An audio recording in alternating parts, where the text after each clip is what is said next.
គ្រីស្តាគឺជាស្ត្រីជនជាតិអាមេរិកវ័យក្មេងជាងគេបំផុតដែលបានទទួលនូវការកាត់ទោសប្រហារជីវិតដោយសារតែមនុស្សប្រុសម្នាក់គ្រីស្តាហ៊ានលើកដៃទាំងគូរបស់គាត់សម្រាប់មិត្តភក្តិស្រីរបស់ខ្លួនឯងគឺដោយសារតែការប្រច័ណ្ឌហួងហែងហើយក្រោយពីសម្លាប់ហើយគ្រីស្តាបានយកលលាក្បាលរបស់ជនរងគ្រោះដើរបង្ហាញឲ្យគេមើលគ្រប់គ្នា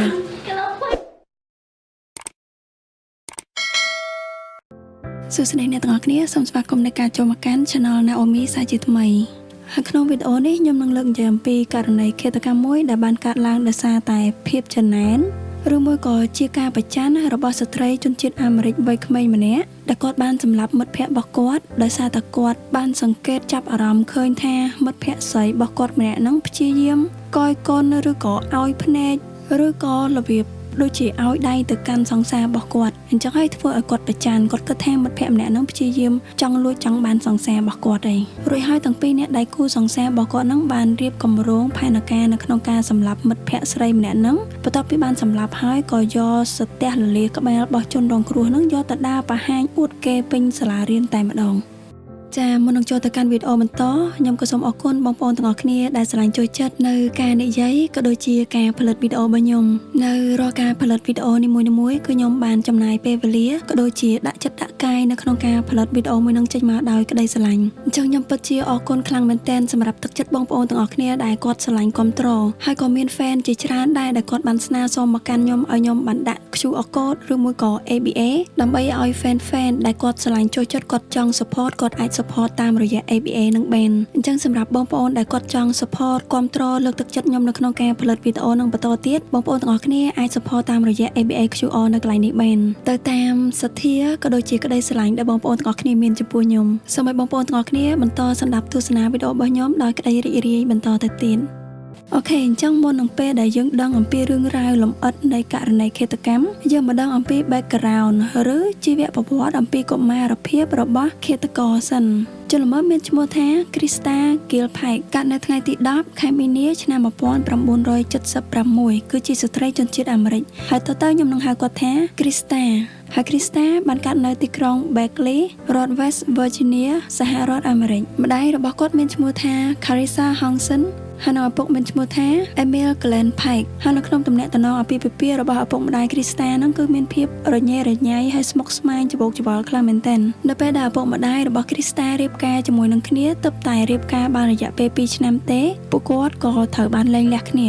ដោយសារតែឪពុករបស់ Krista បានរកឃើញថាម្ដាយរបស់ Krista ហ្នឹងគឺបានផាត់ក្បត់គាត់ទៅលួចមានទំនាក់ទំនងជាមួយនឹងប្រុសដទៃហើយក៏មានអីមួយគេចឹងទៅហើយបន្ទាប់ពីបានលែងលះគ្នាបានត្រឹមតែ2ឆ្នាំទេឪពុកម្ដាយរបស់ Krista ក៏បានរៀបការគ្រួសារថ្មីរៀងៗខ្លួនហើយគេបានប្រាប់ឲ្យដឹងថាមុនពេលដែលម្ដាយរបស់ Krista បានរៀបការគ្រួសារថ្មីហ្នឹងក៏គាត់ធ្លាប់បានព្យាយាមធ្វើអត្តឃាតខ្លួនឯងដែរចំណែកឯ Krista វិញមុនពេលដែលឪពុកម្ដាយរបស់ពួកគាត់លែងលះចែកផ្លូវគ្នាគឺគាត់បានចាប់កំណើតនៅក្នុងក្រុមគ្រួសារមួយហ្នឹងឯងប៉ុន្តែគាត់នៅជាទារកនៅជា baby នៅឡើយទេមិញរបស់ Krista គាត់បាននិយាយថាឪពុកម្ដាយរបស់ Krista តាំងពីអ្នកប្តីប្រពន្ធហ្នឹងគឺមានភាពធ្វេសប្រហែសអត់យកចិត្តទុកដាក់ជាមួយនឹងកូនខ្លាំងមែនតើរបៀបដូចថាចិញ្ចឹមកូនបែបបដែតបដោយប្រឡែងគ្នាចោលអញ្ចឹងហើយមានពេលមួយហ្នឹងមិញរបស់ Krista គាត់បានមើលឃើញថា Krista ត្រូវបានឪពុកម្ដាយរបស់គាត់ទុកចោលឲ្យនៅលេងម្នាក់ឯងហើយអ្វីដែលគាត់លេងហ្នឹងគឺគាត់លេងលាមកឆ្កែនៅប្លុកពកប៉ាពេញខ្លួនពេញតាផ្ទះរបស់គាត់អញ្ចឹងទៅ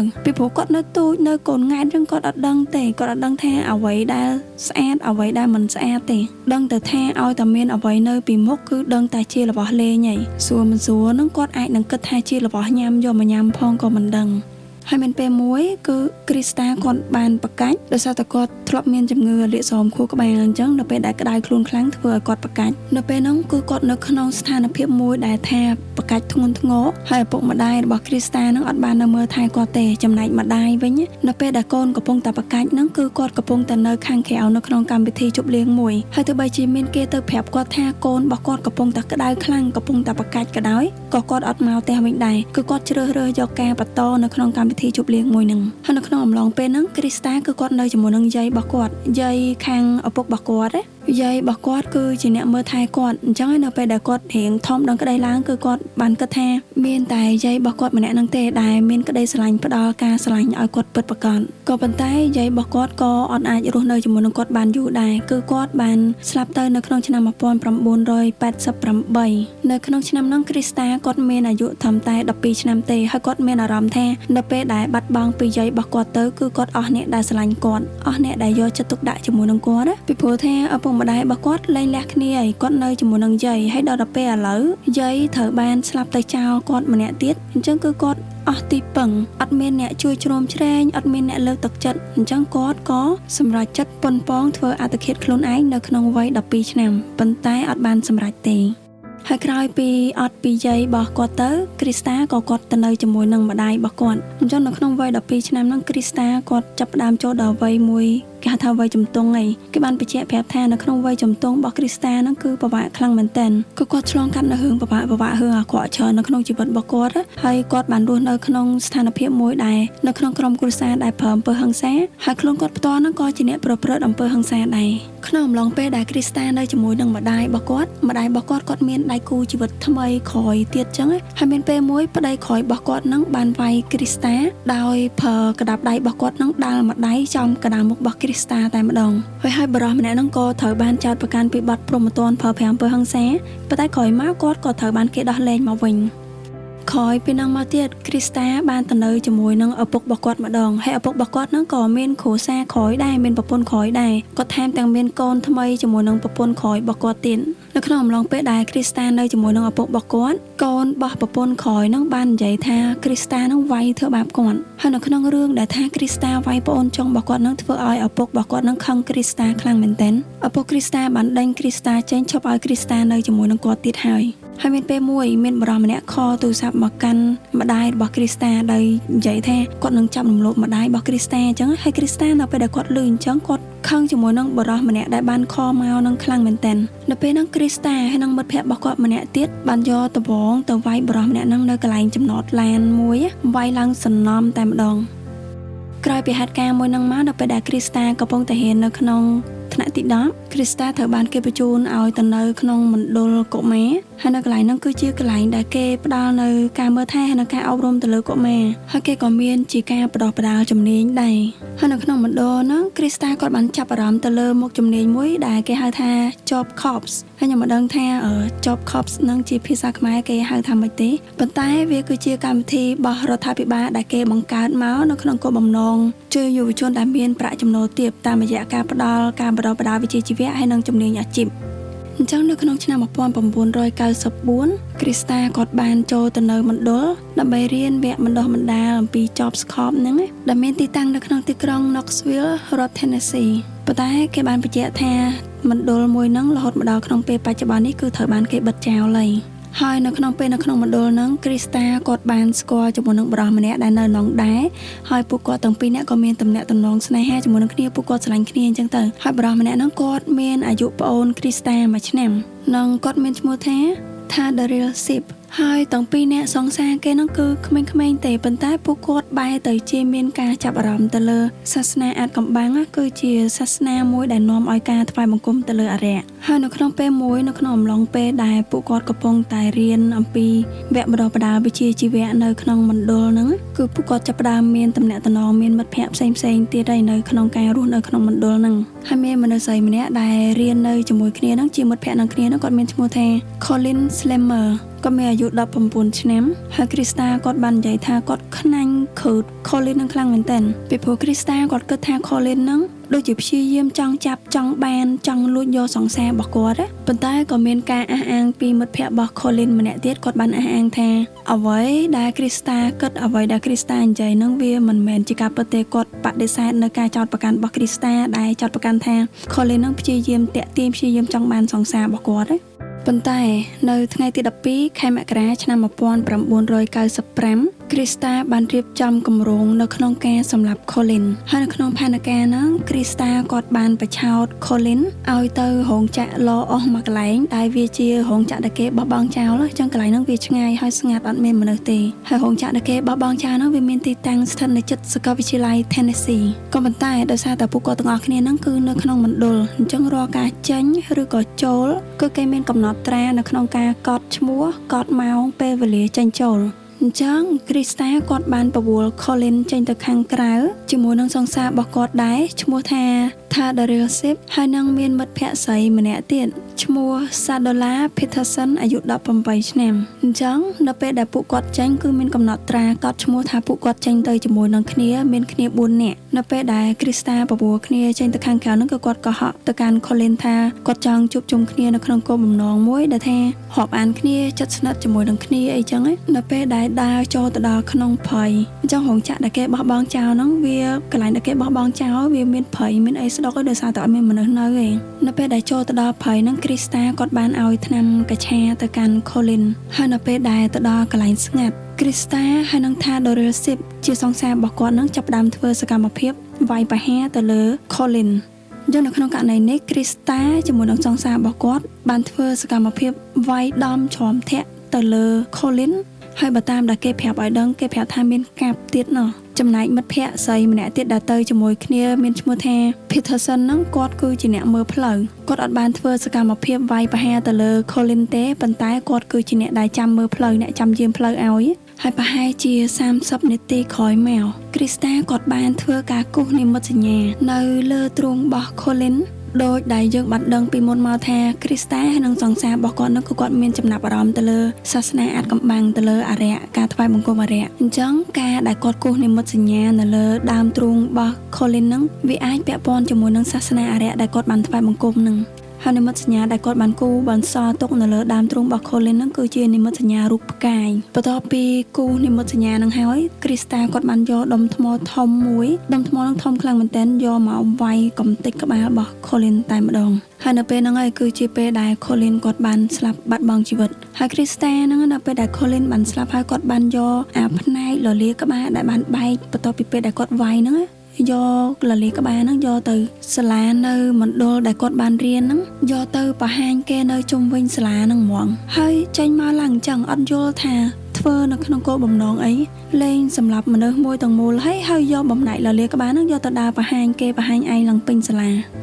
ហើយបន្ទាប់ពីពេលដែល Colin ស្លាប់ត្រឹមតែរយៈពេល36ម៉ោងទេអញ្ចឹងវាបានន័យថារយៈពេលប្រហែលជា1ថ្ងៃកន្លះប៉ូលីសក៏ទៅចាប់ខ្លួនអ្នកទាំង3ដែលបានធ្វើសកម្មភាពហ្នឹងមានគ្រីស្តាជាមួយនឹងសង្សាររបស់គាត់ហើយនឹងមិត្តភ័ក្តិស្រីម្នាក់ទៀតឈ្មោះថា Peterson ពីព្រោះថាបន្ទាប់ពីពេលដែល Colin បាត់ខ្លួនទៅគេបានត្រួតពិនិត្យទៅលើបញ្ជីចុះឈ្មោះកំណត់ត្រាឈ្មោះចេញចូលបានឃើញថានៅពេលដែលពួកគាត់ចេញទៅក្រៅគឺចេញទៅគ្នា4នាក់តែនៅពេលដែលត្រឡប់មកវិញគឺមានគ្នាតែ3នាក់ទេអញ្ចឹងអ្នកដែលគេសង្ស័យដំបូងគេគឺជាអ្នកដែលដើរចេញចូលទៅជាមួយគ្នាក្នុងពេលវេលាចុងក្រោយដែលគាត់បាត់ខ្លួននឹងឯងហើយបន្ទាប់ពីធ្វើការឆែកឆេរទៅប៉ូលីសបានរកឃើញថាមានបំណែកលលាក្បាលរបស់ Colin នៅក្នុងកប៉ៅអាវរបស់គ្រីស្តាអញ្ចឹងប៉ូលីសក៏បានធ្វើការចាប់ខ្លួនពួកគាត់ទាំង3នាក់ភ្លាមតែម្ដងហើយនៅពេលដែលប៉ូលីសធ្វើការចាប់ខ្លួនយកទៅសួរចម្លើយគឺគ្រីស្តាគាត់អត់បានលាក់បាំងទេគាត់បាននិយាយពីសកម្មភាពទាំងអស់ដែលគាត់បានធ្វើក៏ប៉ុន្តែគាត់បានព្យាយាមលាក់បាំងមួយគាត់ប្រាប់ប៉ូលីសថាគាត់ពិតជាបានធ្វើមែនប៉ុន្តែគាត់មិនមានចេតនានៅក្នុងការសម្លាប់ទេអ្វីដែលគាត់ធ្វើគឺគាត់គ្រាន់តែចង់បំភ័យទៅកាន់ Colin ទេប៉ុន្តែនៅពេលដែលគាត់ចាប់ផ្ដើមសកម្មភាពទៅគឺគាត់ជ្រុលដៃគាត់និយាយថាគាត់អត់អាចគ្រប់គ្រងខ្លួនឯងបានវាលើសពីការគ្រប់គ្រងអញ្ចឹងហើយបានជាឈានដល់ដំណាក់កាលហ្នឹងអញ្ចឹងក្រៅពីផុសតាងផ្សេងដែលមានហើយនឹងចម្លើយសារភាពរបស់គ្រីស្តាគឺនៅថ្ងៃទី22ខែមិនិនាឆ្នាំ1996គ្រីស្តាត្រូវបានចោទប្រកាន់ពីទោសកំហុសចំនួន2ទី1គឺទោសបទមនុស្សឃាតហើយទី2គឺពីបទរួមសំគំនិតនៅក្នុងការធ្វើសកម្មភាពមនុស្សឃាតនឹងរយៈពេល8ថ្ងៃបន្ទាប់មកទៀតគឺនៅថ្ងៃទី30ខែមិនិនាឆ្នាំ1996នឹងដដែលគ្រីស្តាគឺត្រូវបានសម្រេចទោសឲ្យមានទោសប្រហារជីវិតដោយសារតែគាត់បានសម្លាប់មនុស្សអញ្ចឹងគាត់ត្រូវទទួលបានទោសប្រហារជីវិតហើយទោសប្រហារជីវិតហ្នឹងគឺគេធ្វើឡើងដោយការឲ្យគ្រីស្តាហ្នឹងចូលទៅអង្គុយនៅលើកៅអីអគ្គិសនីហើយក៏គេធ្វើការឆក់នៅជាមួយនឹងកៅអីអគ្គិសនីហ្នឹង ហើយទោសមួយទៀតដែលជាទោសសំគំនិតរបស់គាត់ហ្នឹងគឺគាត់ត្រូវបានទទួលបានការកាត់ទោសឲ្យជាប់ពន្ធនាគាររយៈពេល25ឆ្នាំបន្ថែមទៀតអញ្ចឹងទោះបីជាគាត់ទទួលបានការកាត់ទោសប្រហារជីវិតមែនប៉ុន្តែមិនមែនប្រហារជីវិតរបស់គាត់ភ្លាមៗទេគឺត្រូវតម្រូវឲ្យគាត់ជាប់ពន្ធនាគាររយៈពេល25ឆ្នាំសិនហើយបានធ្វើការប្រហារជីវិតគាត់ប៉ុន្តែចាប់តាំងពីឆ្នាំ1996រហូតមកដល់ឆ្នាំ2025នេះគឺមានរយៈពេល29ឆ្នាំហើយគ្រីស្តាគឺស្ថិតនៅក្នុងពន្ធនាគារដោយមិនទាន់ទទួលបានការប្រហារជីវិតនៅឡើយទេហើយនៅខាងមុខបន្តិចទៀតខ្ញុំនឹងប្រាប់អ្នកទាំងអស់គ្នាអំពីមូលហេតុអីបានជាគាត់នៅតែមិនទាន់ទទួលបានការប្រហារជីវិតទៀតទោះបីជាដល់ពេលកំណត់របស់គាត់ហើយក៏ដោយ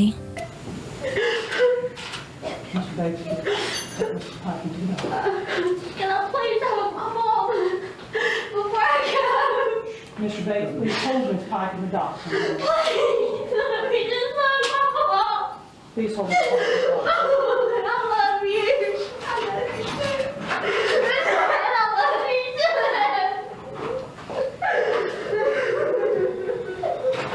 ចំណែកឯសង្សាររបស់គាត់ឈ្មោះថា Tadarisip គឺគាត់ទទួលបានការកាត់ទោសឲ្យជាប់ពន្ធនាគាររយៈពេល25ឆ្នាំ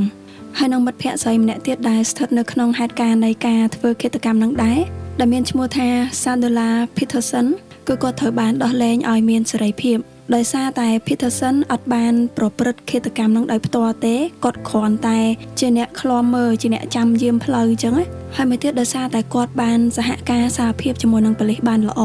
អញ្ចឹងគឺ Peterson អត់មានទោសជាប់ពន្ធនាគារទេគេដោះលែងគាត់ប៉ុន្តែគាត់ត្រូវបង់ថ្លៃផាកពិន័យហើយនិងថ្លៃជំងឺចិត្តផ្សេងៗមួយចំនួនទៀតដែរហើយយើងងាកមកមើល Krista វិញរយៈពេលនៃការជាប់ពន្ធនាគារហ្នឹង Krista ក៏ធ្លាប់បានមានគម្រោងនៅក្នុងការហែកគុករត់ចេញពីគុកដែរប៉ុន្តែផែនការហ្នឹងគឺអត់បានជោគជ័យទេ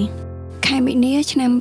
2012ដោយ Krista ហ្នឹងគាត់មានទំនាក់ទំនងជាមួយនឹងបុរសម្នាក់ទៀតនៅខាងក្រៅពន្ធនាគារប៉ុន្តែគេអត់បានប្រាប់ថាគាត់មានទំនាក់ទំនងជាមួយនឹងគ្នាបានដោយរបៀបណាទេហើយបុរសម្នាក់ហ្នឹងគាត់មកសួរសុខទុក្ខមកជួប Krista ជាញឹកញាប់ដែរហើយគាត់ក៏ជាអ្នកដែលមានលុយអញ្ចឹងបុរសម្នាក់ហ្នឹងគាត់បានធ្វើការសោកប៉ាន់ទៅកាន់អ្នកយាមគុកគាត់បានសោកប៉ាន់ជាទឹកលុយហើយនឹងគេបាននិយាយថាជារបស់មានតម្លៃមួយចំនួនទៅកាន់អ្នកយាមគុកម្នាក់ហ្នឹងដើម្បីរៀបផែនការរំដោះ Krista ចេញពីពន្ធនាគារហើយបុរសម្នាក់ហ្នឹងក៏គាត់បានទៅសេលិខិតនៃការរៀបចំផែនការរបស់គាត់ហ្នឹងទៅឲ្យ Krista គាត់បានដឹងពីផែនការមួយហ្នឹងហើយផែនការដែលអាចនឹង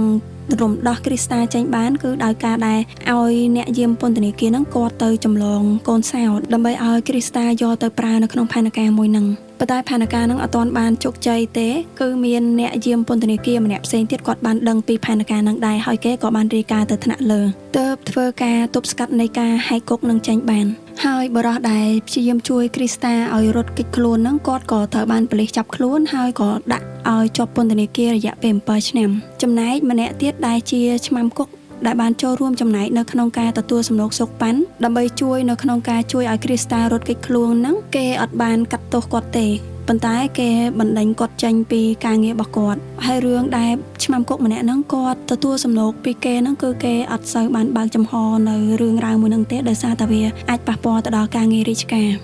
ហើយមានម្ដងមួយនោះនៅក្នុងពន្ធនាគារ Krista គាត់មានបញ្ហាជាមួយនឹងអ្នកទោសដូចគ្នាហើយគាត់បានព្យាយាមសម្លាប់អ្នកទោសម្នាក់ហ្នឹងដែរក៏ប៉ុន្តែការសម្លាប់នឹងអត់បានជោគជ័យដោយសារតែមានអ្នកទោសផ្សេងម្នាក់ទៀតព្យាយាមមកចូលជួយចំណែកឯរយៈពេលនៃការជាប់ពន្ធនាគារ25ឆ្នាំរបស់ Krista គឺមកដល់ឆ្នាំ2021គឺគ្រប់25ឆ្នាំនៃការជាប់ពន្ធនាគាររបស់គាត់ហើយអញ្ចឹងទោសដែលគាត់ត្រូវទទួលបន្តទៀតគឺជាទោសប្រហារជីវិតក៏ប៉ុន្តែមេធាវីការពារក្តីរបស់គាត់គឺព្យាយាមជួយគាត់រហូតដោយការដាក់បណ្ដឹងឧទ្ធរណ៍តវ៉ាជាច្រើនដងច្រើនលើកច្រើនសារខ្លាំងមែនទែននៅក្នុងការដែលស្នើសុំឲ្យតុលាការសម្រាលទោសឲ្យ Krista ដោយស្នើសុំការសម្រាលទោសឲ្យ Krista ពីទោសប្រហារជីវិតមកត្រឹមការជាប់ពន្ធនាគារធម្មតាបានហើយមួយទៀតមេធាវីគាត់បានលើកឡើងថាកាលពីពេលដែល Krista ប្រព្រឹត្តឃាតកម្មហ្នឹងគឺគាត់នៅក្មេងអញ្ចឹងនៅក្នុងច្បាប់គឺគាត់អត់អាចទទួលបានការកាត់ទោសប្រហារជីវិតបានទេហើយម្យ៉ាងវិញទៀតក្រោយពីការតាមដានមើលទៅគឺឃើញថា Krista គឺមានជំងឺផ្លូវចិត្តទៀតក៏ប៉ុន្តែចៅក្រមនៅក្នុងតុលាការនៃរដ្ឋ Tennessee គឺគាត់បានច្រានចោលទាំងអស់នៅរាល់សំណើរបស់មេធាវីដោយសារតែនៅពេលដែល Krista គាត់ប្រព្រឹត្តឃាតកម្មហ្នឹងគឺគាត់មានអាយុពេញវ័យហើយគាត់មានអាយុ18ឆ្នាំអញ្ចឹងការលើកលែងទោសនៃការប្រហារជីវិតហ្នឹងលុះត្រាតែនៅពេលដែលប្រព្រឹត្តបទល្មើសគឺ Krista គាត់មានអាយុក្រោម18ឆ្នាំ ប៉ុន្តែពេលហ្នឹងមិនមែនទេគ្រីស្តាពេញវ័យបានន័យថាគាត់មានអាយុ18ឆ្នាំគឺគាត់ពេញវ័យហើយអញ្ចឹងសេចក្តីប្រកាសចុងក្រោយនៅក្នុងតុលាការដែលនៅតែរក្សាចំហនៅក្នុងការដាក់ទោសប្រហារជីវិតទៅដល់គ្រីស្តាគឺបានធ្វើឡើងនៅថ្ងៃទី21ខែឧសភាឆ្នាំ2024អញ្ចឹងទោសរបស់គាត់នៅតែជាទោសប្រហារជីវិតដដែលប៉ុន្តែគេអត់ទាន់បានធ្វើការកំណត់ថាគេនឹងប្រហារជីវិតគាត់នៅថ្ងៃណានៅឡើយទេរហូតមកដល់សប្តាហ៍ថ្ងៃហ្នឹងហើយនៅក្នុងករណីឃាតកម្មមួយនេះក៏ត្រូវបានគេដាក់បង្ហាញនៅក្នុងទូទស្សន៍ជាច្រើនដងហើយក៏មានការផលិតជាសាច់រឿងផងដែរហើយក៏មានអ្នកនិពន្ធម្នាក់គាត់បានទៅសេចូលទៅក្នុងសៀវភៅនិយាយអំពីសាច់រឿងនៃករណីឃាតកម្មរបស់គ្រីស្តាហ្នឹងដោយមានឈ្មោះថា A Love to Die For អញ្ចឹងអ្នកទាំងអស់គ្នាយល់យ៉ាងណាដែរអំពីករណីរបស់គ្រីស្តាដែលគាត់ហ៊ានលើកដៃសម្លាប់មនុស្សម្នាក់ដោយមិនញញើតដៃដោយសារតែមនុស្សប្រុសម្នាក់ទាំងដែលមនុស្សប្រុសម្នាក់ហ្នឹងមិនទាន់ជាស្អីនឹងគាត់ផងអាចនិយាយបានថាត្រឹមតែជាសង្សារនៅឡើយមិនទាន់ជាប្តីប្រពន្ធនឹងគ្នាទេហើយបើតាមកំណត់របស់ខ្ញុំយល់ថាដោយសារតែគ្រីស្តាគឺគាត់ខ្វះក្តីស្រឡាញ់ខ្វះភាពកក់ក្ដៅតាំងពីពេលដែលគាត់ទើបតែកើតមកម្លេះត្រូវបានឪពុកម្ដាយអត់យកចិត្តទុកដាក់ត្រូវបានឪពុកម្ដាយទុកចោលហើយនៅតែជាមួយនឹងយាយហើយមិនទាន់បានប្រមាណផងយាយរបស់គាត់ក៏បានស្លាប់ទៅចោលគាត់ទៀតអញ្ចឹងហើយបានជានៅពេលដែលគាត់មានសង្សារគាត់មានដៃគូគឺគាត់ស្រឡាញ់គាត់ហួងហែងចង់បានតែម្នាក់ឯងខ្លាចនៅក្នុងការអ្នកដតីមកដណ្ដើមក្តីស្រឡាញ់ពីគាត់ទៅអញ្ចឹងអានេះគ្រាន់តែជាការយល់ឃើញមកជ្រុងទូចរបស់ខ្ញុំទេក៏ប៉ុន្តែទោះបីជាយ៉ាងណាក៏ខ្ញុំមិនមានការលើកទឹកចិត្តនៅក្នុងការឲ្យទៅធ្វើបាបអ្នកដទៃដែរទោះបីជាផ្លូវកាយឬក៏ផ្លូវចិត្តក្តីសង្ឃឹមថាអ្នកទាំងអស់គ្នាស្ដាប់ករណីនេះហើយនឹងយកវាទៅទុកធ្វើជាបទពិសោធន៍ទី1សម្រាប់ការពារសុវត្ថិភាពខ្លួនឯងហើយទី2គឺជាការហាមឃាត់ចិត្តគំនិតខ្លួនឯងមុនពេលដែលយើងធ្វើអ្វីមួយសូមឲ្យបានគិតឲ្យបានច្រើនដងគិតឲ្យបានដិតដល់ខ្លាំងមែនទែនថាអ្វីដែលយើងកំពុងតែចង់ធ្វើល្អឬអាក្រក់ត្រូវឬក៏ខុសសម្រាប់បងប្អូនទាំងអស់គ្នាយកឃើញយ៉ាងណាសូមចូលរួមបញ្ចេញមតិយោបល់នៅក្នុង comment ខាងក្រោមទាំងអស់គ្នាហើយក៏សូមទោសអ្នកទាំងអស់គ្នាដែរសម្រាប់នៅខាងចុងវីដេអូនេះអាចនឹងមានឮសំឡេងរំខានតិចតួចដោយសារតែនៅចុងវីដេអូនេះគឺមានមេឃភ្លៀងឥឡូវហ្នឹងមេឃកំពុងតែភ្លៀងខ្លាំងអញ្ចឹងអាចនឹងឮសំឡេងរំខានចូលនៅក្នុងវីដេអូដែរជាចុងក្រោយសូមអរគុណអ្នកទាំងអស់គ្នាសម្រាប់ការទស្សនាវីដេអូមួយនេះតាំងពីដើមដល់ចប់ជូនពរអ្នកទាំងអស់គ្នាសំណាងល្អសុខភាពល្អជួបគ្នាវីដេអូក្រោយ